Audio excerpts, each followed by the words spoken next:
ABC mould பற்றி பார்க்கலாமா? அஸ்ஸலாமு அலைக்கும் everyone, welcome to my idea channel. இன்றைக்கி வீடியோவில் இந்த மோல்டில் வந்து ஆக்சுவலாக ஒரு 1 இயருக்கு முன்னாடி ரெசின் ஊற்றுனேன். அது தவறுதலாக ஒழுங்காக மிக்ஸ் பண்ணாதனால அப்படியே ஒட்டிக்கிச்சு.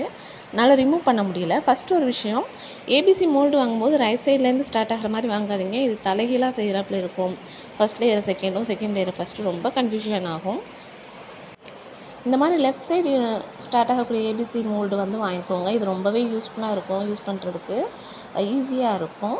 தென் இதை எப்படி நான் க்ளீன் பண்ணேன் அப்படின்னா, குட்டி குட்டியாக லெட்டர்ஸை கட் பண்ணிக்கிட்டேன், தேவையான லெட்டர்ஸை மட்டும். அதுக்கப்புறம் நான் அதை க்ளீன் பண்ணி யூஸ் பண்ணேன். ரொம்பவே ஈஸியாக இருந்தது. இதை எப்படி கட் பண்ணணும் அப்படின்னா, லைட்டாக மேடு மாதிரி இருக்கக்கூடிய இடத்த நைஃபை வச்சு கீறிட்டு அதுக்கப்புறமா சிசர் வச்சு கட் பண்ணுங்கள். டைரெக்டாக சிசர் யூஸ் பண்ணோம் அப்படின்னு சொன்னால் பக்கத்தில் உள்ள லெட்டர் டேமேஜ் ஆகிடும். கவனமாக கட் பண்ணணும். இது வந்து அதுக்கப்புறம் யூஸ் பண்ணவும் ஈஸியாக இருக்கும். இந்த வீடியோ பிடிச்சிருந்தால் லைக் பண்ணுங்கள், ஷேர் பண்ணுங்கள், மறக்காமல் சப்ஸ்கிரைப் பண்ணுங்கள். Thanks for